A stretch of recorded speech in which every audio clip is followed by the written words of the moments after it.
Une grande respiration, plonger et rester sous l'eau. Un cauchemar pour certains, une sensation unique pour d'autres. C'est très relaxant.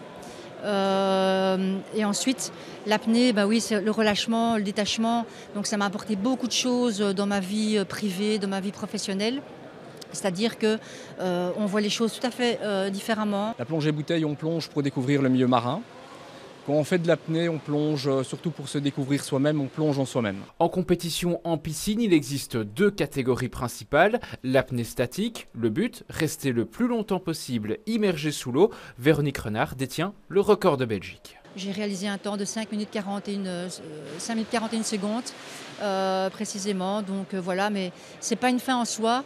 L'objectif, c'est de prendre du plaisir, même dans la performance, dans la compétition. Beaucoup de gens me demandent comment j'y arrive, mais honnêtement, je n'en ai pas. La seule chose que je peux dire, c'est que j'arrive à déconnecter de tout. Autre catégorie, la dynamique, objectif, couvrir la plus longue distance possible avec ou sans palme. Arnaud Collard est le recordman de Belgique avec plus de 185 mètres parcourus. Ce record en dynamique bipalme du mois de novembre, c'est toujours agréable. Ça vient couronner un travail d'équipe ici au sein de la section compétition.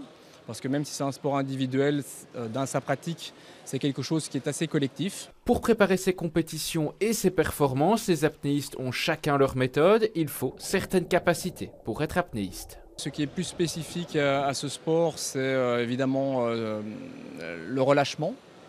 Donc être capable de se relâcher pendant la performance, d'avoir une préparation mentale avant la performance. Et après, pour la discipline que moi je pratique, qui est la dynamique en piscine, ça reste de la natation subaquatique, donc il y a la technique, la glisse est très importante. En Belgique, des compétitions commencent à s'organiser, la fédération à se structurer pour ce sport de plus en plus populaire et il n'y a pas d'âge pour se lancer. Je suis vraiment l'exemple vivant là devant vous. Moi j'ai commencé l'apnée en 2021 et j'ai maintenant 57 ans.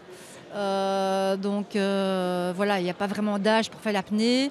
À partir du moment où on prend du plaisir et on fait ça en toute sécurité, il n'y a pas d'âge. Donc il y a encore des champions qui ont 57, 59, 60 ans. Pour Véronique, Arnaud et d'autres apnéistes en Belgique, le prochain objectif est la participation au championnat du monde de l'ACMAS à Athènes fin mai. Le but, comme toujours, sera d'y prendre du plaisir.